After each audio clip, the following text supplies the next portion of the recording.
Tu as parlé de ma voix n'a pas été, entendue ou respectée. Est-ce que cela vient du fait que tu étais une femme, tu penses justement? On n'a que 20% dans l'industrie.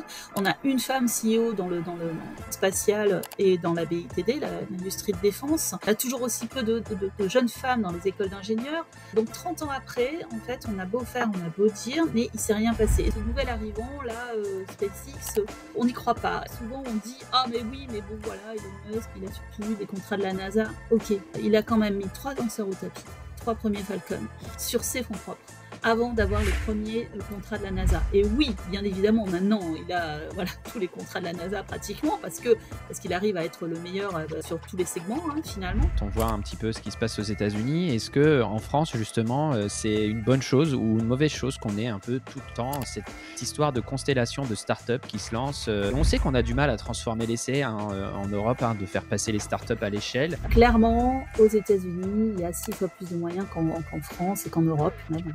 Donc en fait, c'est la première réponse que tout le monde va vous dire. Voilà, ça c'est clair. On n'a pas les mêmes moyens, on ne peut pas faire la même chose. Dès le début du stage, on m'a fait comprendre que venant de l'INSA, ce serait mission impossible pour moi d'aller travailler dans ce milieu. Pour moi, c'était un milieu passion. Bah, j'ai même pas essayé, tu vois, j'ai laissé tomber. Après, on va me dire, on manque d'ingénieurs C'est dans le ça. spatial, tu vois. Je Donc, trouve ça encore fou qu'on en soit à se dire en France, on préfère avoir finalement toujours les mêmes personnes qui ont les mêmes diplômes que de se dire mais ouvrons pour justement au sein de l'entreprise avoir justement un maximum d'idées qu'on prendra en compte. Si on m'avait écouté à l'époque, j'en sais rien ce qu'on ferait. On aurait pu lancer ces projets de micro-lanceurs réutilisables qui valaient 80 millions alors qu'on parlait de 6 milliards pour Ariane 6. Et ben arrêtons de faire des événements où il n'y a que des hommes qui prennent la parole. Et je parle de tous les événements qu'on voit aujourd'hui, hein, que ce soit les assises du New Space ou des événements voilà, de grands comptes. C'est flagrant, c'est choquant. Il y a de plus en plus de détracteurs aussi. Hein. Beaucoup de gens se demandent mais pourquoi on est sur la Lune, ça coûte des milliards. bienvenue à tous dans Planète Ingé, la première émission qui donne enfin aux ingénieurs une place de choix dans le brouhaha des médias. Je suis Mathieu Poulain et chaque semaine j'ai le plaisir d'accueillir à mon micro un ingénieur au parcours exceptionnel pour nous partager son expertise et sa vision et vous permettre de comprendre l'actualité tech et ses enjeux. Préparez-vous à découvrir les coulisses de l'ingénierie qui façonne le monde d'aujourd'hui et de demain. Installez-vous confortablement car sur Planète Ingé, l'avenir commence maintenant. Bienvenue à tous dans ce nouvel épisode de Planète Ingénieur. Aujourd'hui, j'ai l'immense plaisir de recevoir Christelle Astorg-Lépine. Bonjour Christelle, comment tu vas? Bonjour Mathieu, je vais très très bien, je te remercie. Alors, Ravi d'être là. bah écoute, on a mis un peu de temps à organiser cet épisode. Ça a été un peu chaotique, mais on y est et je suis ravi de refaire un épisode sur l'univers du spatial. Aujourd'hui, les thématiques qu'on va aborder, ça va être encore une fois, mais je pense que c'est important d'enfoncer le clou, la place des femmes dans cet univers parce que aujourd'hui, il y a encore un petit peu de travail. On va parler aussi, donc restez avec nous, de la féroce concurrence entre le spatial européen et le spatial américain et notamment après les prouesses de SpaceX d'il y a 15 jours avec son lanceur, son énorme lanceur réutilisable. Donc, on va en parler aussi avec Christelle. Christelle, avant tout, avant de démarrer, donc tu es la responsable du développement aujourd'hui de la Fondation de l'espace au CNES. Je te laisse quand même te présenter. Tu as 1 minute 40 pour faire ça. Pour me présenter, très très bien, parfait. Aujourd'hui, effectivement, je suis en train de monter, de créer, de concevoir la Fondation de l'espace, qui est une fondation qu'on souhaite partenariale au niveau du CNES. Donc, ce n'est pas que la fondation du CNES, et on pourra y revenir tout à l'heure, puisque on va s'associer à des partenaires privés et publics pour élargir en fait nos actions, notamment vis-à-vis du grand public. Donc, l'objectif de cette fondation, c'est vraiment d'expliquer l'utilité du spatial pour le grand public. Concernant mon parcours, en fait, oui, 25 ans de CNES, où j'ai commencé après un diplôme d'ingénieur aéronautique, ou plutôt en propulsion, sur Ariane 5 en l'occurrence. Donc j'ai eu pas mal de fonctions différentes, on va dire aussi bien sur les moteurs, les étages, donc notamment chef de projet sur l'étage principal cryogénique d'Ariane 5 au moment après un échec, donc ça, c'est ce qui s'appelait le retour en vol, donc des moments qui laisse des souvenirs assez riches. Et puis ensuite, voilà, plus de la stratégie. Donc j'étais chef du service des projets futurs à la direction des lanceurs à l'époque au CNES. Ensuite, j'étais responsable thématicienne lanceur à l'Agence spatiale européenne. Et puis après, j'ai basculé, pour y revenir, ça fait partie des bascules de ma carrière où finalement, voilà, j'étais pas tout à fait en accord avec la stratégie européenne lanceur qui était menée. Et bon, bah finalement, j'ai souhaité travailler sur d'autres sujets. Donc là, je me suis lancée plutôt dans la communication interne, l'accompagnement managérial, le déploiement de l'intranet au CNES. Et pour revenir ensuite plutôt aux affaires, où j'ai lancé le programme Connect by CNES en tant que chef de projet. Donc l'idée, c'était vraiment là aussi d'accompagner les autres domaines, les autres startups, domaines hors spatial, faire un petit peu de prosélytisme sur à quoi ça sert le spatial, ce qui m'a permis du coup de rencontrer toutes ces startups et de rejoindre Starburst Accelerator, donc dans les dernières 3 années précédentes, où j'ai lancé un programme d'accélération de startups aéronautique spatiale défense qui s'appelait Blast. Et ensuite, j'ai dirigé donc l'agence française de Starburst, pour revenir finalement en début d'année au CNES pour diriger et monter cette fondation. Une question qui me vient déjà au fil de l'eau, tu verras hein, dans Planète Ingé, on sort parfois un petit peu du cadre qu'on a établi ensemble, mais la première question qui me vient quand on parle comme ça, quand on voit un petit peu ce qui se passe aux États-Unis, est-ce que en France justement, c'est une bonne chose ou une mauvaise chose qu'on ait un peu tout le temps cette histoire de constellation de start-up qui se lancent et on sait qu'on a du mal à transformer l'essai hein, en Europe, hein, de faire passer les start-up à l'échelle. Quand on voit qu'on a peut-être une ou deux grosses compagnies outre-Atlantique et qui, elles, ont un projet tout tracé et foncent. Alors, j'imagine qu'il y a une constellation de startups aussi aux US, mais voilà, ce sera ma première question. Qu'est-ce que tu penses de cet univers, cette constellation de startups en Europe? Bonne ou mauvaise chose? Alors bon, moi, de mon point de vue, forcément, c'est une très bonne chose et je pense que justement, on n'en a encore pas assez. Le sujet de cette constellation, comme tu dis, de quoi on parle de 200 startups hein, dans le spatial aujourd'hui, qui sont sur toute la chaîne de la valeur. Donc aussi bien lanceurs, satellites que justement exploitation de la donnée spatiale. Tout ça, c'est une richesse pour moi aujourd'hui qui complète parfaitement et encore à mon avis pas assez l'institutionnel, hein, les acteurs qui sont là depuis 30, 40 ans. Et donc ça permet justement d'avoir beaucoup plus de points de vue, beaucoup plus de technologies d'ailleurs, qui paraissait impossible pour les acteurs conventionnels et qui finalement vont trouver le jour grâce à ces startups qui se lancent et qui ne savent pas que c'est impossible et donc justement qui y vont. Donc on a besoin de ces entrepreneurs pour enrichir notre écosystème aujourd'hui. Et on voit bien que c'est faire d'autres parallèles avec d'autres domaines, hein, que ce soit dans la santé ou plus largement, mais en tous les cas, c'est vraiment cette richesse-là qui, à mon avis, est apparue très tard. Finalement, ce New Space concret en France, pour moi, il date d'il y a 6 ans. Je dirais qu'il y a 6 ans, il y a eu finalement quelque part une concrète, j'ai envie de dire, de ces nouveaux acteurs parce que oui, ils ont reçu un accompagnement digne de ce nom. C'est-à-dire qu'ils ont commencé à être connus. On a lancé Connect by CNES, on a lancé Blast et bien évidemment, il y a aussi beaucoup d'autres choses qui sont faites, mais c'est le fait qu'ils soient enfin rendus légitimes pour ce qu'ils font. Et ça, c'est important de ne plus les considérer aujourd'hui comme des enfants, mais plutôt comme des acteurs à part entière qui d'ailleurs souvent peuvent nous donner et des exemples et des conseils et en tous les cas sans qui clairement la France ne pourra pas maintenir son rang spatial si on ne joue pas avec eux. Ok, très clair. On avait décidé d'aborder deux grandes thématiques dans cet épisode. On va commencer par la place des femmes dans l'univers du spatial. Restez avec nous parce qu'on aura donc cette discussion sur SpaceX, l'Europe, etc. Juste après. Et vous avez entendu, d'après le parcours de Christelle, je pense qu'on a tiré le bon ticket pour en parler. Si vous me permettez l'expression. Alors, Christelle, tu as travaillé pendant 25 ans au CNES avec des responsabilités majeures dans divers projets avec différentes thématiques. Hein. Tu nous as parlé de technique, gestion de projet, gestion stratégique, même de marketing, un peu de communication. Comment tu décrirais justement ton expérience en tant que femme dans cet univers à forte dominante masculine?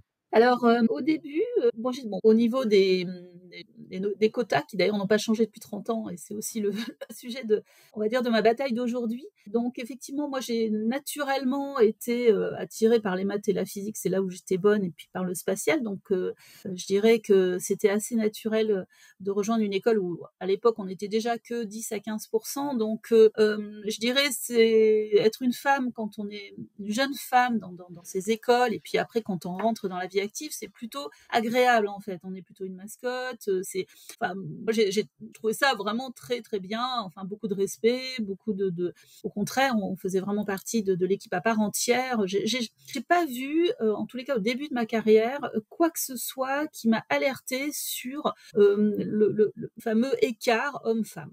Et je dirais que ça, par contre, bah, c'est apparu plus tard. C'est plutôt au bout de 10 ans, presque 15 ans de carrière. Donc, vous voyez, il faut du temps. Où là, j'ai senti qu'effectivement, on préférait finalement me maintenir à des postes de chef de projet, parce que oui, moi je faisais ça effectivement très bien, que de pouvoir monter quelques échelons. Alors bon, il y a beaucoup de choses qui jouent, l'école, le fait que moi j'ai eu quand même 3 enfants dans ma carrière, donc à un moment donné j'ai dû prendre du recul. Ces choix stratégiques que j'ai faits, je pense que là-dessus, je ne sais pas si c'est du courage ou de l'inconscience, mais en tous les cas, une chose est sûre, c'est qu'en 2008, quand effectivement il y a eu ce choix d'arrêter d'arrêter les lanceurs, les micro-lanceurs, notamment réutilisables, dans la stratégie française. Pour moi, ça a été un tournant de carrière parce que je n'y étais plus. Je n'étais plus alignée avec cette stratégie, je n'étais plus alignée avec ce qu'on faisait, je trouvais qu'on passait à côté de quelque chose de grave. Et en fait, si j'étais profondément quelque part choquée. Et alors je ne sais pas si c'est féminin ou masculin, ça pour le coup, j'en sais rien. Ce que je sais, c'est que effectivement, j'ai souhaité ne plus faire partie de cette aventure-là. Et c'est là que, grâce à Metz, qui est une belle entreprise et puis qui quand même essaye d'utiliser les talents le mieux possible, j'ai eu cette opportunité de me lancer dans la communication, qui était un secteur que j'aimais bien aussi. Donc je me suis retrouvée finalement avec beaucoup plus de femmes là cette fois-ci, et c'était également aussi bien. Mais je dirais que le problème finalement des femmes, c'est maintenant que ça me saute aux yeux. C'est vraiment ce sujet de quand on fait le bilan et quand on voit ce qui se passe, 20% de femmes dans le spatial. Moi, quand j'ai souhaité évoluer, c'est vrai que j'ai eu des difficultés, mais qui étaient certainement peut-être aussi liées plus à des personnalités de chef qu'autre chose. Mais c'est surtout la vue globale, moi, qui me choque. C'est-à-dire qu'en fait, aujourd'hui, on n'a que 20% dans l'industrie. On a une femme CEO dans le spatial et dans la BITD, l'industrie de défense. On a toujours aussi peu de jeunes femmes dans les écoles d'ingénieurs. Donc 30 ans après, en fait, on a beau faire, on a beau dire, mais il s'est rien passé. Et donc moi, c'est plutôt un constat d'aujourd'hui qui me choque que quelque part une carrière qui aurait peut-être pu être la même en étant un garçon ou une fille. Je comprends très bien. À un moment donné, tu as employé 2 mots, je les ai notés, ça m'a le 1er, c'est tu as parlé de «ma voix n'a pas été, entendue ou respectée». Est-ce que cela vient du fait que tu étais une femme, tu penses justement et que, institutionnellement, à l'époque encore, stratégiquement, ta voix avait moins d'importance que celle, des hommes? Alors c'est possible, là-dessus, c'est possible. Je pense que en plus j'étais jeune. Alors jeune, pas tant que ça en vrai, j'avais 35 ans, ce qui est pas si jeune dans l'absolu, mais c'est jeune pour le CNES. Et en tous les cas, à ce poste-là, j'étais une des plus jeunes chefs de service de l'époque. Et donc cette jeunesse, quelque part effectivement, était un défaut. Donc je cumulais peut-être à l'époque le fait que j'avais un parler franc, que j'ai toujours, le fait qu'effectivement, être une femme, je sais pas, en fait, j'en sais rien, mais en tous les cas, j'étais jeune. Et quand j'ai alerté, quand moi-même, effectivement, j'ai fait un rapport sur le sujet en disant que quand même, il y avait quelque chose qui se passait outre-Atlantique et on ferait mieux de s'y intéresser, et qu'on m'a effectivement traité, mais comme j'étais pas toute seule à être traitée comme ça, c'est-à-dire tous ceux qui pouvaient finalement le dire ont été traités de la même manière. Donc, encore une fois, je pense que c'est plutôt un tout. Peut-être que si j'avais été directrice, oui, je n'étais que chef de service à l'époque, donc peut-être que si j'avais effectivement été directrice, mais je suis même pas sûre. C'était vraiment à l'époque tellement prégnant cet état d'esprit, si vous voulez, qu'on avait de dire finalement aujourd'hui on est très bon, on a un industriel qu'on a fait grandir, qui est très fort et qui sera capable, de toute façon, effectivement, de faire un projet futur. Et ce nouvel arrivant là, SpaceX, on n'y croit pas. Et en fait, quelque part, c'est à mon avis, c'est ce qui nous a forcément porté préjudice. Je pense que si on m'avait écouté à l'époque, j'en sais rien ce qu'on ferait. On aurait pu lancer ces projets de micro-lanceurs réutilisables qui valaient 80 millions alors qu'on parlait de 6 milliards pour Ariane 6. Et peut-être qu'aujourd'hui, on aurait justement plusieurs acteurs qui soient capables d'agir en tous les cas, sur les lancements. Peut-être qu'aujourd'hui, on n'aurait pas eu ce trou qu'on a eu pendant quelques années. Voilà. Mais je saurais pas en fait effectivement dire c'est juste une histoire de position féminine ou pas. Par contre, ce qui est un peu choquant finalement quand on y repense, c'est que moi j'étais une experte, j'étais experte senior à l'époque dans le spatial et lanceurs futurs, donc j'ai déjà quand même 18 ans d'expérience derrière moi. Et quand on m'a proposé de changer, de partir à la communication, je me souviendrai toute ma vie, il y a quand même une personne qui a réagi en disant mais quel dommage que tu partes alors que tu étais une experte du domaine. Quel dommage qu'on se prive finalement d'une femme qui soit capable de faire ça au CNES. Et c'était une personne comme ça. Mais sinon, à part ça, ça n'a choqué personne. Tu as mentionné aussi ton âge, enfin, ta jeune expérience, après 15 ans, dans un milieu comme ça et dans toutes les entreprises, hein. On sait que les stratégies sont plutôt prises, par des personnes, encore plus expérimentées. Est-ce que ça, c'est pas justement un point, de défaut? Est-ce qu'on n'écoute pas assez les jeunes qui ont une vision peut-être un peu plus audacieuse peut-être? Ou une vision un peu plus neuve du milieu et puis leur laisser un petit peu plus de poids au sein de Oh grandes bah, institutions comme ça?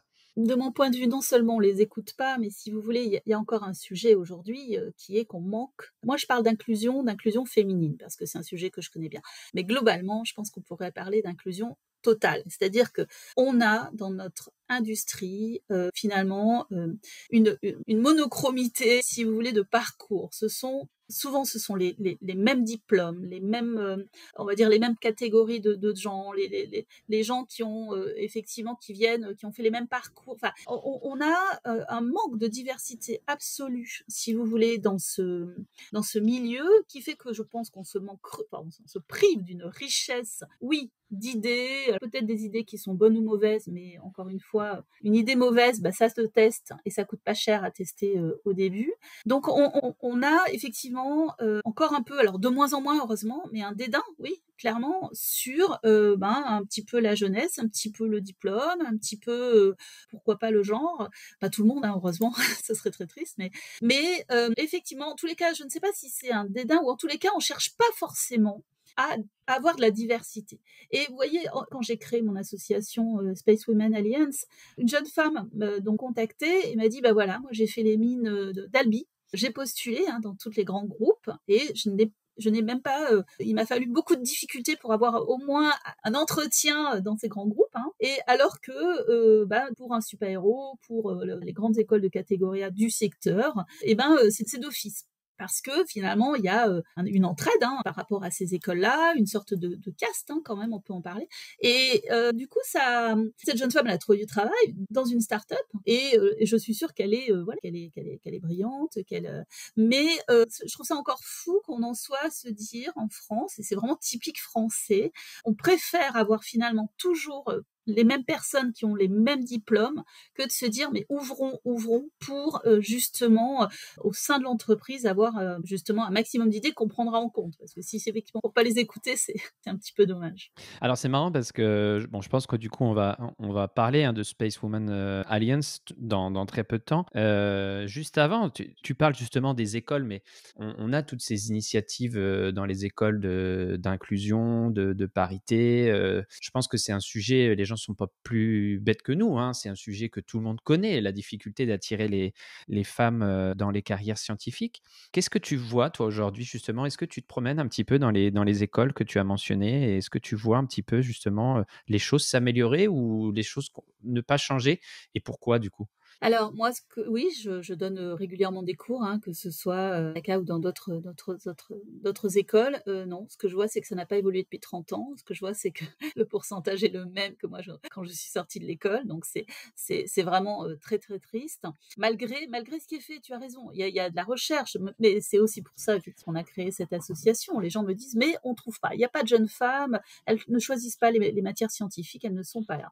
Et moi, face à ce constat, on peut aller un tout petit peu plus loin. C'est-à-dire que les jeunes femmes, pour embrasser ces matières scientifiques, ou en tous les cas, cette matière du spatial, qui a l'air inaccessible, hein, encore une fois, les figures qu'on a, c'est Claudie Aigneret qui a volé il y a 30 ans, mais qui est bac plus 19, dont le parcours est magnifique, mais c'est très difficile de s'identifier à Claudie, ou voire même à Sophie Adelot, aujourd'hui, 30 ans après. Et en fait, le souci qu'on a, c'est qu'on montre, alors quand on a quelques femmes, on montre toujours les mêmes et qui sont de toute façon exceptionnelles, forcément. Et donc, c'est pour ça que je parle de visibilité des femmes du spatial. C'est-à-dire qu'en fait, il faudrait que ces femmes-là soient un peu partout, qu'on montre plus de rôle modèles, ou même pas modèles, en vrai, juste des femmes normales qui sont dans le spatial, qui ont des belles carrières. C'est pour ça que il y a aussi ce podcast là sur Elles font l'espace qu'a lancé mon ami Jules Grandcir. L'idée, c'est de montrer ces jeunes femmes qui ne sont pas connues, mais qui pourtant sont particulièrement inspirantes, certainement pour ces jeunes filles, parce que oui, elles ont un parcours de passion, mais qu'il a fallu quand même qu'elles adaptent forcément, parce que c'est juste la vraie vie. Et donc, pour avoir ces personnes aujourd'hui beaucoup plus visibles, eh ben, il faut, parce qu'elles sont là. Moi, je suis persuadée, les femmes sont là. Elles sont, quand j'ai lancé mon association, j'avais plus de 500 likes sur LinkedIn, ce qui est quand même, j'ai jamais eu un post comme ça. Donc, les femmes sont là, elles ont envie d'en être, mais trop souvent, on ne fait appel que toujours aux mêmes personnes, aux mêmes jeunes femmes, parce qu'elles sont directrices, parce que comme il y en a peu, et ben forcément on les voit pas beaucoup.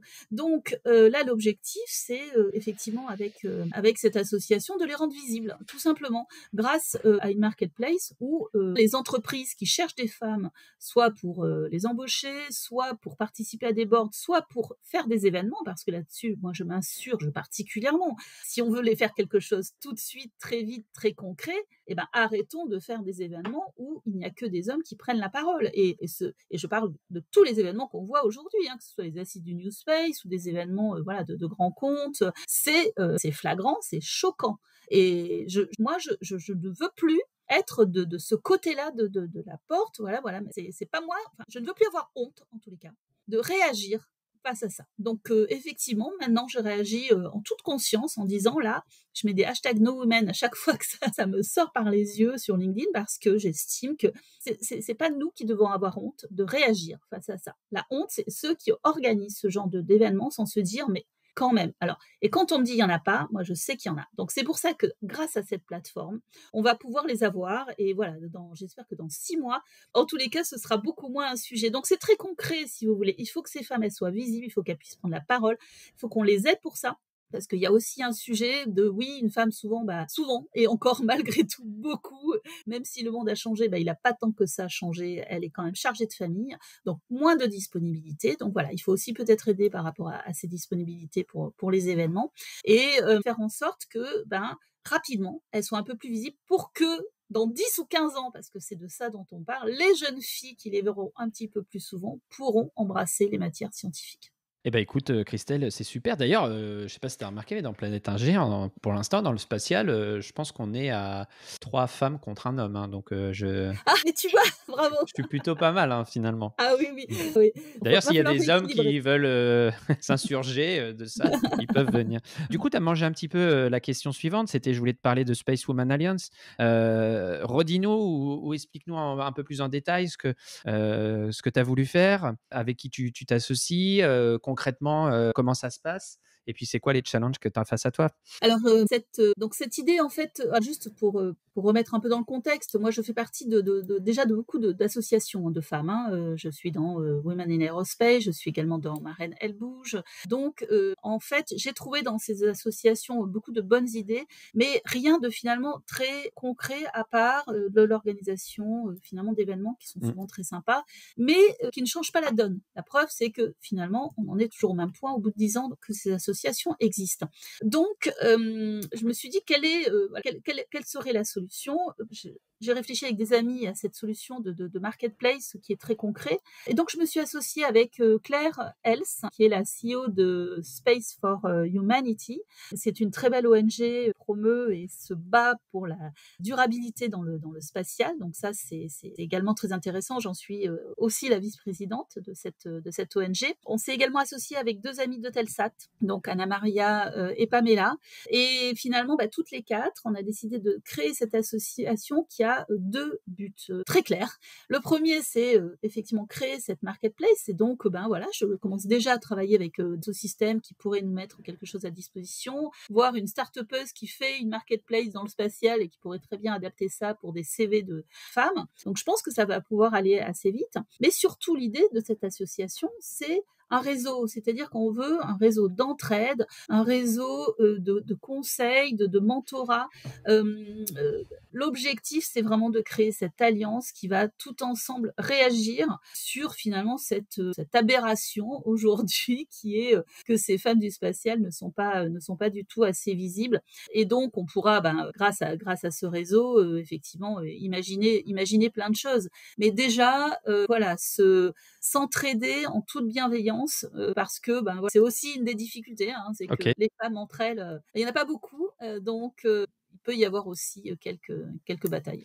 Et comment on casse ce silo alors moi, je l'ai un peu ce silo élitiste, tu disais, qui en fait empêche carrément les gens, les jeunes étudiants, de se dire mais je peux aller travailler dans le spatial. Et d'autant plus les femmes, tu vois. Moi, je remonte, moi, mon diplôme, je l'ai obtenu en 2005. J'ai fait mon stage de fin d'études à la SNEC. Et dès le début du stage, on m'a fait comprendre que venant de l'INSA, ce serait mission impossible pour moi d'aller travailler dans ce milieu. Pour moi, c'était un milieu passion. J'ai même pas essayé, tu vois, j'ai laissé tomber. Et après, on va me dire, on manque d'ingénieurs C'est dans le ça. spatial, tu vois. Donc, et puis moi, maintenant, malheureusement, c'est trop tard de faire le pas de côté. Mais comment on casse ce silo? Comment on dit aux étudiants, femmes ou hommes, moi, je suis pour la parité, je veux fâcher personne, mais comment on leur dit, mais c'est possible, allez-y? Et comment, en interne, dans le spatial, on dit, mais ouvrez vos chakras, quoi. Alors, moi, c'est ce que j'essaye de faire au sein des industriels, quels qu'ils soient. Dans les gros industriels, je pense qu'on pallie encore de cet état d'esprit où il faut prendre les élites. Et donc, on se retrouve effectivement avec des entreprises qui ont à leur tête tout un peu la même personnalité. Et souvent, ce sont des gens qui effectivement ont très très bien réussi leurs études, mais qui finalement ont peut-être un peu moins le goût du risque. Et en tous les cas, c'est ce que j'ai quand même noté. Et donc on va être plutôt dans du confort sur un petit peu tout, que ce soit au niveau de la carrière, que sur des choix finalement technologiques, techniques ou business. Donc ça, moi, je l'ai quand même noté. Avoir plus d'inclusion, aujourd'hui, la solution, qu'est-ce que vous voulez que je vous dise, c'est les startups. C'est-à-dire qu'effectivement, chez les startups, il y a, ou même les PME, il y a beaucoup plus, quelque part, d'ouverture d'état d'esprit sur ce diplôme. Un ingénieur, voilà, en France, j'estime qu'on est très bon en formation d'ingénieur, et ça, pour le coup, il faut en être fier. Et puis ensuite, ce qui se passe, c'est que il y a la personne qui a eu peut-être son histoire de vie au moment de son diplôme, et puis son histoire de vie dans l'entreprise. Et clairement, ça n'est pas la même vie. Moi, qui ai fait l'ESTACA, effectivement, j'étais embauchée la même année que ingénieur des mines. Je crois que même qu'elle était major des mines, vous voyez, au CNES. J'ai mis 10 ans à avoir le même salaire qu'elle.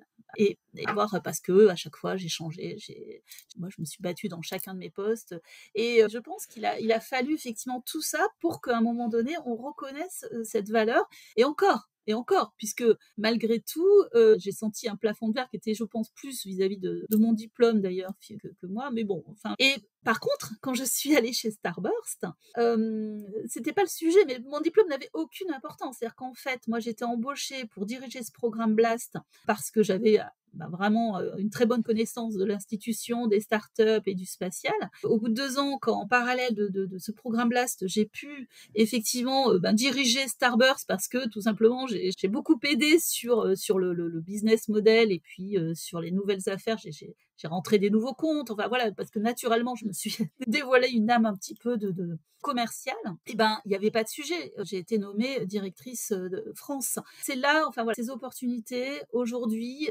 malheureusement encore, sont beaucoup là.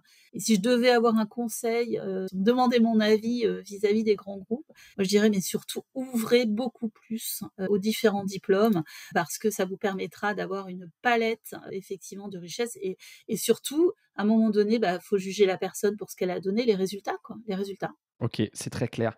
Je te propose qu'on passe, à un autre sujet, ce fameux sujet des lanceurs, de l'abandon des lanceurs réutilisables en Europe en 2008.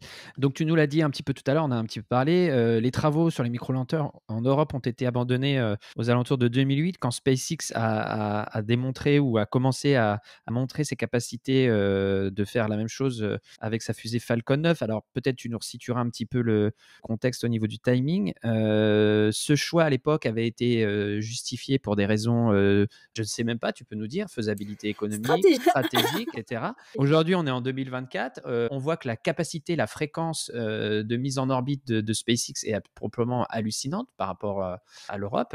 Bon, Ariane 6 est sorti et a un grand succès et on est très fiers de ça. Mais quand même, au niveau de la fréquence, de la capacité de mise en orbite, on est quand même. En plus, avec la guerre en Russie, ça a remis pas mal de choses en question aussi. Est-ce que tu peux nous redonner un petit peu de contexte par rapport à ça? Puis après, j'aurais quelques questions à te poser. Le contexte. Donc, effectivement, c'est une période entre 2005 et 2008. C'est-à-dire qu'en fait, tout ça, quelque part, vient dans les années 2005 du fameux X-Prize, où on a finalement commencé à rêver sur ce spatial et la mise en orbite pour des micro-lanceurs. Et donc, nous, en parallèle, effectivement, notamment au CNES, on avait des projets de micro-lanceurs. Moi, j'étais dans les avant-projets, chef de service des projets futurs. Je travaillais également sur Soyuz, donc vous voyez, c'était assez varié. Et donc, on travaillait sur beaucoup de technologies, beaucoup de concepts sur ces sujets de micro-lanceurs. C'est-à-dire que l'idée, c'était effectivement d'analyser toute la gamme des lanceurs pour tous les vols. En parallèle, Ariane 5 avait finalement, pour le coup, une vie bien assise. C'était un lanceur qui fonctionnait très très bien. Donc, on était vraiment sûr un peu de nos choix. Voilà, c'était la belle époque, j'ai envie de dire, l'époque où effectivement 5 était omniprésente. Il y avait même plus Challenger, enfin il y avait même plus les shuttles. Donc voilà, on avait pris la moitié du marché. Donc la France, l'Europe étaient très très sûrs finalement de ces choix, notamment technologiques. Mais nous, on faisait des projets futurs. Puis on a vu effectivement qu'il y avait tous ces acteurs, parce qu'à l'époque il n'y avait pas que SpaceX, ils étaient quand même nombreux, ils le sont encore d'ailleurs, entre Jeff Bezos et Richard Branson. Et bon, quelque part il y avait on était assez sûrs de nous, donc il y a eu cette décision, donc ce fameux rapport qui s'appelle rapport Fillon en 2008, de tout un groupe de travail, et puis avec la DGA d'ailleurs, sur qu'est-ce qu'il faudrait pour relancer voilà, le spatial, comment on doit s'assurer finalement de notre longévité pour garder notre place de leader. Et ce rapport a du coup proposé de faire Ariane 6, donc ça c'était super, parce que bien évidemment, un lanceur ça a mis une dizaine d'années à être construit, donc il faut y penser 10 ans avant la fin du lanceur en cours, j'ai envie de dire. Donc ça, c'était super. Moi, en parallèle, j'avais lancé un programme qui s'appelait Aldébaran, que je faisais plutôt en bilatéral, alors avec les Norvégiens, avec des nouveaux acteurs. On ne travaillait pas forcément avec EADS, qui est la Ariane Group d'aujourd'hui, à faire simple. On travaillait voilà, avec OHB, avec d'autres personnes, Dassault. Et on avait notamment un projet qui était assez intéressant, qui était un projet de lanceur réutilisable sous Rafale. Alors, c'est un réutilisable parce que c'est surtout l'avion qui est réutilisable. Et donc, on utilisait le Rafale, en fait, comme premier étage. Et on allait pouvoir lancer avec ça jusqu'à 250 kilos en SSO. Donc, c'était assez intéressant. Travailler avec l'armée, bien évidemment. Et ce qui était super à l'époque, c'est qu'on avait aussi des partenaires, typiquement comme les Norvégiens, qui, en travaillant avec nous sur un micro-lanceur, se retrouvaient, au lieu de faire les fusées d'accélération à poudre des lanceurs, se retrouvaient finalement à faire un deuxième étage d'un lanceur. Donc pour eux, ils étaient extrêmement contents de pouvoir comme ça finalement devenir étagistes alors qu'ils étaient juste équipementiers finalement. Donc voilà, tout ça était très positif. Ça coûtait pas très cher. Encore une fois, il y avait plusieurs projets à l'écoute. On parlait de ce qu'on parle aujourd'hui, de 150 millions finalement si on voulait aller au bout de tel projet. Voilà. En parallèle, on a décidé finalement de lancer Ariane 6 et là, effectivement, le président du CNES de l'époque m'a dit, écoute, Christelle, on va arrêter arrêter les micro-lanceurs. Je dis pourquoi, pourquoi donc? Mmh. On peut très bien faire les deux en parallèle, on prépare le futur du futur. Ah non, non, on peut pas faire ça parce que c'est stratégique en termes de communication. C'est ça qui est formidable. Alors là, vraiment, moi, j'ai... Et donc, j'ai dit, mais communication de quoi? Enfin, on fait pas d'ombre. Et ben, en fait, si. En fait, si, on faisait de l'ombre, c'était fou, mais on n'a pas su, je pense, à l'époque, expliquer que finalement, le futur, c'est un gros lanceur tout de suite, mais il y a aussi des micro-lanceurs à côté pour continuer d'avoir finalement cette famille qui soit capable de lancer un petit peu tous les types. On était également persuadés que le marché des micro-lanceurs n'était pas là et que finalement, il valait mieux des gros lanceurs. On n'avait pas encore le ride sharing, hein, c'est venu bien après. Mais en tous les cas, voilà, il y avait déjà cette vision. Du coup, je me suis battue quand même pendant 1 an pour essayer de garder ce projet. Bon, voilà, j'ai pas eu gain de cause. Notamment, il y a le directeur de la stratégie de l'époque qui est parti, qui a quitté le CNES, qui était vraiment mon gros soutien de l'époque. Et du coup, bon là, voilà, il y avait vraiment plus de sujet, j'avais plus de sponsors. Donc ça a été, c'est arrêté. Et je crois que voilà, pendant 10 ans, hein, il n'y a pas eu d'études au CNES sur ces sujets-là. Ça a été repris un petit peu plus. Et quand je m'occupais de Connect by CNES et qu'à ma porte est venu taper un certain Stanislas Maximin, il était tout jeune, il a dit bah voilà madame, je veux faire un micro-lanceur réutilisable, je suis en train de faire un moteur avec les stackages. J'ai dit écoutez, c'est formidable. Merci, enfin. Et voilà. Et donc là, j'ai tout fait pour qu'il ait les moyens d'avancer. Donc j'ai fait rencontrer des gens au CNES, un petit peu partout. Et très vite, parce que là pour le coup c'est que lui, hein, très vite il a réussi finalement à jouer un rôle d'entrepreneur incroyable, à lever des fonds, à prouver que techniquement il était capable de faire des choses. Et encore une fois, aujourd'hui le sujet c'est pas tant un micro-lanceur pour un marché qui existe ou qui n'existe pas. L'intérêt c'est d'avoir des gens différents qui vont montrer qu'ils sont capables de faire finalement des gros objets dans le spatial, et à terme, bah forcément, ce seront des acteurs, je pense, extrêmement importants pour notre richesse française et européenne. Est-ce que je vais faire un peu la minute PMU? Est-ce que non, je fais la minute PMU parce que beaucoup de gens ont réagi sur Twitter, hein, sur ce qui s'est passé, enfin sur X pour le coup, sur ce qui s'est passé, avec SpaceX il y a 15 jours. Et est-ce que, ce que tu viens de dire, on n'est pas au cœur du sujet justement? Est-ce qu'est la place de la voix de l'ingénieur aujourd'hui dans des décisions, technologiques stratégiques? Voilà, c'est même pas est-ce qu'on, parce que j'ai la réponse à ça.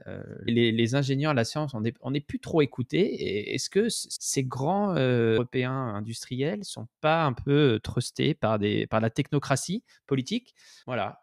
Quand on compare encore une fois à un SpaceX où bah, on a une ou plusieurs personnes, hein, parce que je pense que ce serait réducteur de limiter ça à Elon Musk, mais qui eux ont une vision peut-être Alors il y a deux choses quand d'ingénieur. même, Voilà. hein. Il y a effectivement la vision stratégique et il y a les moyens. Clairement, aux États-Unis, il y a 6 fois plus de moyens qu'en France et qu'en Europe même. Donc en fait, c'est la première réponse que tout le monde va vous dire. Voilà, ça c'est clair. On n'a pas les mêmes moyens, on ne peut pas faire la même chose. Il y a aussi les moyens privés. C'est important cette histoire parce que là aussi, souvent on dit ah mais oui mais bon voilà Elon Musk il a surtout eu des contrats de la NASA. Ok, il a quand même mis 3 lanceurs au tapis, 3 premiers Falcon sur ses fonds propres avant d'avoir les premiers contrats de la NASA. Et oui, bien évidemment, maintenant, il a voilà tous les contrats de la NASA pratiquement parce qu'il arrive à être le meilleur sur tous les segments hein, finalement.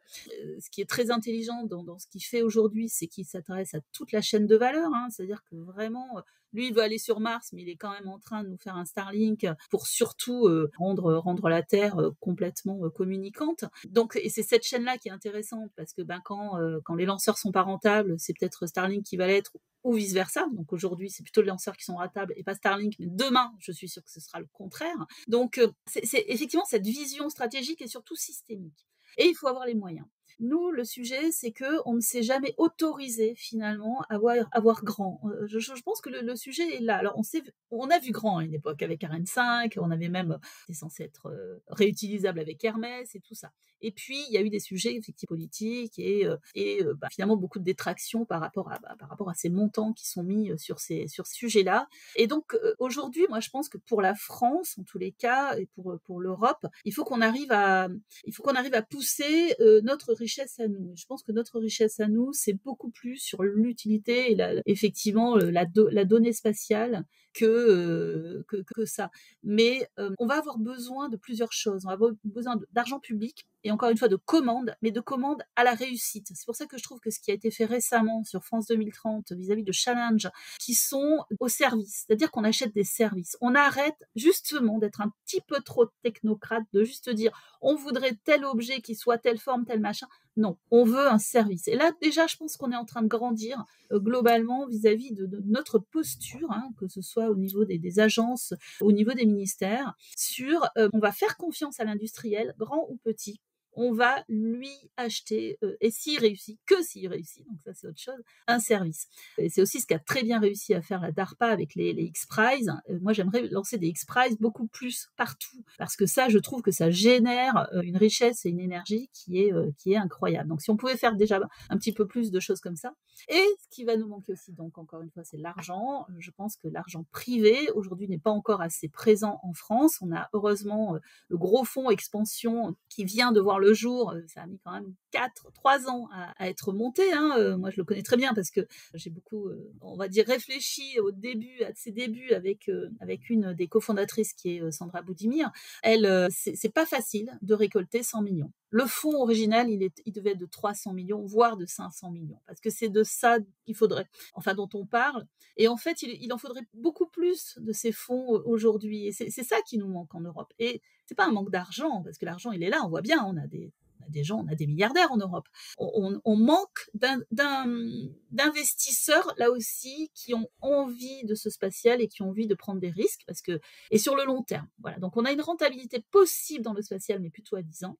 Et ça, pour le coup, ça freine effectivement les investisseurs habituels. Et il faudrait qu'on arrive à convaincre beaucoup plus. Mais là-dessus, c'est entre la passion, la patience, et puis quelque part, le risque. Parce que oui, on n'est pas forcément sûr de réussir. Par contre, je pense que si on avait ne serait-ce que le quart de ce qu'on a aux États-Unis, on serait certainement bien. En tous les cas, largement aussi meilleur, voire meilleur, parce qu'on a de très bons ingénieurs. Ouais, on y croit, hein. C'est pas le sujet ici d'être défaitiste. Et justement, ma prochaine question, c'est est-ce que tu penses que l'Europe peut rattraper son retard dans le domaine des lanceurs réutilisables? Est-ce qu'il y a un intérêt à le faire? Et si oui, quelles seraient les priorités, les choses à mettre en place tout de suite? Je pense que oui, elle peut rattraper son retard parce qu'il est jamais trop tard pour bien faire. Justement, je pense que le CNES a anticipé quand même dès qu'il a vu apparaître ça, c'est-à-dire en lançant des projets comme Prometheus à l'époque, qui est un projet du CNES, ensuite à l'ESA et qui ensuite aujourd'hui sert de fondation à la Maya, hein, qui est une filiale donc d'Ariane Group. Donc ça, c'est important, c'est-à-dire qu'on a cette première brique finalement réutilisable qui est pas loin de voir le jour grâce à ce qu'on a anticipé il y a quand même presque 7 ans. Donc oui, je pense qu'on en a les moyens.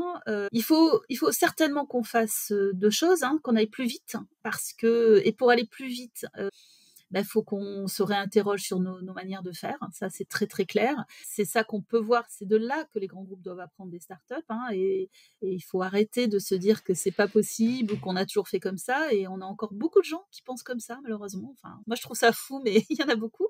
Donc non, et potentiellement, on sait jamais. C'est possible. Tant qu'on l'a pas testé, c'est possible. Et il faut aller beaucoup plus vite. C'est-à-dire qu'il faut arrêter de vouloir faire du 100% réussite absolue avant même d'avoir pris son crayon. Donc voilà, le test sur des petites choses, on va vite, c'est pas grave, c'est pas très bon, c'est du 60-80%, on avance. Ça, c'est un état d'esprit qu'on n'a pas du tout. Je dis pas qu'il faut l'avoir partout, hein, en qualification, c'est pas du tout ça, il faut du 100%, mais quand on est au début de l'histoire, il faut y aller et y aller vite. Donc je pense que ça commence à prendre, malheureusement on a un problème de timing, de temps, et si l'Europe veut rattraper son retard, il va falloir qu'elle aille plus vite, et donc qu'on arrive à faire abstraction d'administratif, de paperwork qui nous pourrit un petit peu la vie. Et l'autre sujet, je pense qu'il n'y a pas que les micro-lanceurs dans le spatial, il n'y a pas que les lanceurs, voilà, pourtant j'en reviens. Je pense qu'on est vraiment très bon sur la donnée spatiale. Et là-dessus, à mon avis, je me suis emparée de ce sujet quand j'étais Connect by CNES, mais en tous les cas, ce que je vois aujourd'hui, c'est qu'on a de très très bons acteurs qui savent faire des choses incroyables avec cette donnée spatiale, et que si on a envie on va dire, de donner le change, c'est là qu'il faut qu'on soit. Parce que là, pour le coup, on peut l'être. Et là, on peut l'être au niveau mondial. Et ça, c'est important. C'est ça, les startups, hein, c'est mondial. Et on va pouvoir vendre cette capacité, finalement, d'exploitation de cette donnée, hein, qu'elle soit navigation, télécom ou observation de la Terre, partout dans le monde. Donc, voilà, moi, je pense qu'on peut faire du réutilisable. Pourquoi pas? Et on y sera. Et ça prendra peut-être plus de temps. Mais en tous les cas, faisons très vite là où on est bon. Ok, bah c'est bien, tu as répondu à la question que j'allais te poser. C'est quoi les grandes forces du spatial européen et sur quoi on doit capitaliser? Tu peux ajouter quelque chose là-dessus? Oui, je peux ajouter quelque chose. Je pense qu'on a une très grande force à l'export. C'est aujourd'hui, il y a nos acteurs, hein, spatiaux, nos satellitiers, en l'occurrence, vendent à 45% à l'export, enfin vraiment 45% de leur chiffre d'affaires. Donc ça prouve que voilà, on est bon là-dedans. Il faut continuer, il faut exploiter. Typiquement au CNES, on a des partenariats, nous, avec beaucoup. Je pense qu'on est l'agence française qui a le plus grand nombre de partenariats à l'international. Qu'on exploite tout ça, qu'on aille peut-être encore un petit peu plus loin, qu'on joue avec des nouveaux acteurs, typiquement comme l'Inde ou les Émirats arabes unis. Là, c'est extrêmement intéressant parce qu'ils veulent en être. Ils ont les moyens, ils peuvent aller très vite. Donc voilà, c'est un acteur, je pense, qui à court terme peut être particulièrement intéressant pour nous, Français européens. Toi, vu de ta fenêtre, c'est quoi le spatial européen dans 10 ou 20 ans? Ça ressemble à quoi alors? Alors pour moi, ce serait peut-être un monde où les lanceurs seront encore là, mais en tous les cas, j'espère qu'il y aura plusieurs acteurs parce que moi je suis pour la saine concurrence, la saine compétition, donc peut-être 2 acteurs, peut-être 3. C'est-à-dire qu'en fait sur toutes les startups aujourd'hui qu'on voit, forcément ça va se réagréger, alors soit vers l'institutionnel, soit mais j'aimerais qu'il y en ait au moins 2, peut-être un réutilisable, pas réutilisable, mais en tous les cas qu'on sache couvrir effectivement, l'ensemble des charges utiles, qui est peut-être un peu plus de souplesse. Et puis j'aimerais qu'on soit forcément dans cette course à l'exploration de manière encore un petit peu plus peut-être visionnaire, mais se mettre sur des segments qui ne sont pas forcément complètement pris en charge, mais qui auraient l'avantage d'être uniques, d'être notre quelque part notre bébé. Alors je sais pas hein, si c'est peut-être côté plus humain parce que là-dessus on est assez fort ou si c'est sur les robots. Enfin, mais en tous les cas d'avoir quelque chose effectivement qui nous permette de faire partie de cette aventure-là ou les habitats. Enfin, on y travaille beaucoup, hein, que ce soit la Lune, Mars, tout ça. Je pense que on a envie d'en être, mais on met pas forcément les moyens parce qu'on pense que ça arrivera dans longtemps. Et moi, je pense pas que ça arrivera dans longtemps. Je pense que notre ami, enfin, qui est plus mon ami d'ailleurs aujourd'hui, Elon Musk, on n'est plus d'accord, mais en tous Non, les ouais, cas, c'est l'ami de personne, hein, mais on c'est en l'ami de parle parce que personne c'est une là. personnalité dont il faut Non, non, parler, mais mais on voilà, peut pas je se pense cacher. que moi-même, j'en ai beaucoup parlé plutôt en bien au début. Là, je pense que maintenant, voilà, on n'y est plus du tout. Mais par contre, il a décidé d'aller sur Mars et je pense qu'il ira. Et il ira dans moins de 10 ans, c'est très, très clair. Donc là-dessus, je pense que mine de rien, les Chinois vont y aller aussi. Il y a quand même beaucoup de choses à se positionner et nous, notre force au niveau de l'Europe pourrait être plutôt sur, pas forcément le véhicule, parce que là, à mon avis, là, on n'y sera pas dans les temps, mais plutôt effectivement l'habitat, ce qu'on pourra faire sur place, voilà, cette vie extraterrestre, comment on pourrait l'organiser. Et le dernier point, qui à mon avis le majeur, c'est cette fameuse donnée spatiale où peut-être que, et c'est déjà le cas, hein, finalement le budget spatial et puis le chiffre d'affaires global de toutes les entreprises spatiales, à mon avis, sera à 50% sans problème dans ce domaine-là. On n'aura pas d'Européens dans les 2 prochaines missions lunaires. Bah, on fait pas ce qu'il faut pour ça, hein. Ouais. Mais c'est pas très grave. En fait, encore une fois, Thomas, il moi avait l'air les un peu déprimé sur ses réseaux sociaux, hein. et oui, Il y a mais le sujet, c'est qu'il n'y a pas que les astronautes dans le spatial, en fait. ouais. Et le sujet, il est là. C'est bien. Je pense qu'il faut surfer avec nos astronautes actuels, mais il faut aussi montrer tout ce qu'on peut faire à côté pour. Il y a de plus en plus de détracteurs aussi, hein. Beaucoup de gens se demandent, mais pourquoi on va sur la Lune? Ça coûte des milliards. Ouais, c'est ma prochaine question justement. Ah, Prochaine pardon. question, c'est non, mais c'est pas ça, mais l'éléphant dans la pièce, c'est pas un peu, l'écologie, la sustainability et que c'est toutes Ouais, ces exactement. histoires-là? Parce que Exactement. moi, je renvoie à l'épisode avec, Laurence Monelli-Smith. Elle, bon, bah, voilà, elle dit toutes ces choses-là, on s'en pas besoin, on s'en fout, quoi, tu vois? C'était Alors un peu voilà, et c'est ça, pour ça qu'il faut enfin, faire je attention. caricature, elle m'excusera, mais en gros, moi, le message que je retiens, c'est: «Ha ha ha, Musk, il est hors du temps, c'est pas le sujet du moment» et puis, Ouais. voilà, donc Je pense qu'on a trois grands continents aujourd'hui dans le spatial, hein. Je pense que c'est son sujet du moment aux États-Unis, Enfin, moi, j'y suis allée quand même plusieurs fois. Eux, ils sont déjà en train de recruter les équipes qui vont aller sur la Lune et qui vont aller potentiellement sur Mars. Donc, si, ils y sont déjà. Là-dessus, c'est côté chinois, on ne sait pas tout, on ne sait rien. Et franchement, ils vont aussi super vite. En Europe, c'est vrai que c'est parce que on est on essaye d'être le plus raisonnable en tous les cas possible vis-à-vis de tous ces soucis d'énergie. Moi, je pense que justement, nous, la force qu'on a, c'est d'essayer de faire les choses proprement.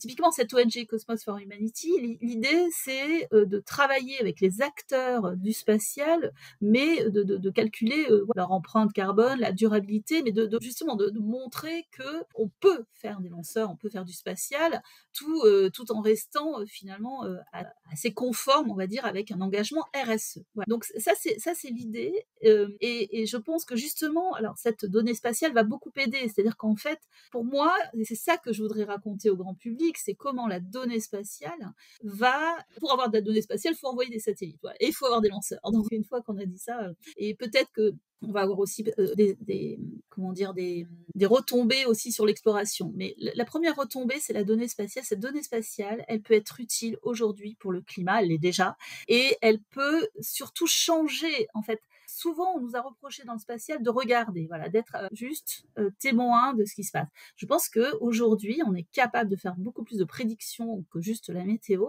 par rapport à cette donnée spatiale. Et comment, voilà, on va peut-être, grâce à la donnée spatiale, agir sur le climat. Et ça, c'est une histoire que moi j'aimerais qu'on puisse raconter. Peut-être avec de la culture populaire, plutôt que d'avoir des gros blockbusters américains, des séries Netflix qui nous expliquent de manière palpitante comment on va jouer sur le climat grâce à la donnée spatiale, aux satellites qu'on va activer, aux choses, voilà. De manière à ce que ça se soit compris par le grand public, parce qu'aujourd'hui ça ne l'est pas du tout. Et donc, une fois qu'on aura réussi à passer ce message-là, et ça va prendre du temps, mais c'est pour ça qu'il faut y aller à plusieurs et trouver les médias pour raconter cette histoire-là. C'est une nouvelle histoire qu'il faut qu'on raconte. On ne la raconte pas assez bien, de mon point de vue. Et ensuite, on pourra aussi parler de l'exploration. Qu'est-ce que ça peut faire vis-à-vis des retombées, voilà. Et de toute façon, l'homme est un explorateur. On ne pourra pas l'empêcher d'aller voir ailleurs. C'est comme ça, c'est notre ADN. Et moi, je trouve ça plutôt bien. Mais il faut que ça soit utile, effectivement, pour l'homme. Donc, et il y en aura des retombées. Quand on aura compris comment vivre en circuit fermé, complètement, que ce soit sur la Lune ou sur Mars, je pense qu'on sera bien meilleur en recyclage, vous voyez ce que je veux dire. On sera bien meilleur sur justement faire attention à notre planète encore plus. Qu'on ait encore autant de plastique, c'est pas normal. Et on n'aura pas de plastique dans la Lune. Enfin, vous voyez ce que je veux dire, parce qu'on a un vrai souci sur les poubelles. Donc, il y a plein de sujets comme ça qui vont peut-être nous forcer, comme ça a été le cas aujourd'hui quand même, les panneaux solaires, c'est grâce au spatial. Voilà. Aujourd'hui, on n'aurait pas cette énergie solaire si on n'avait pas lancé des satellites. Donc, il y a quand même des retombées qui sont dont on ne parle pas assez. Donc, c'est aussi ça qu'il faudra raconter. J'aime beaucoup et j'aimerais qu'on finisse là-dessus parce qu'il y a beaucoup de positif dans ton message et beaucoup d'énergie. Et puis, c'est ta minute promo. Alors, moi, c'est d'abord la mienne. Vous pensez à vous abonner à Planète AG, à partager autour de vous si vous avez aimé, à faire des posts LinkedIn, à faire envoyer à vos amis, envoyer des WhatsApp, faites ce que vous voulez. Mais surtout, faites du bruit autour de l'émission. Et puis, là, Christelle, c'est ta minute promo. C'est toujours comme ça qu'on termine. Dernier mot à l'invité. Je te laisse toute seule. Je reste là. Donc, super.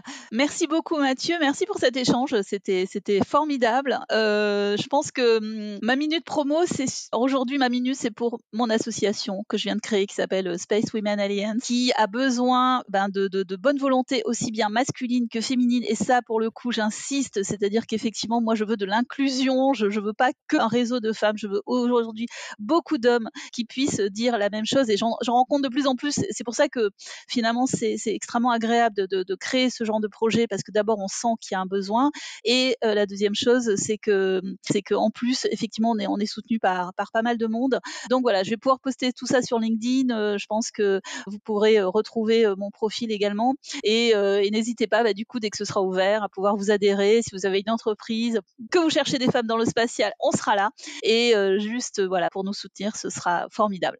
Merci beaucoup Christelle, merci à tous de nous suivre et à bientôt. Merci beaucoup Mathieu, à bientôt.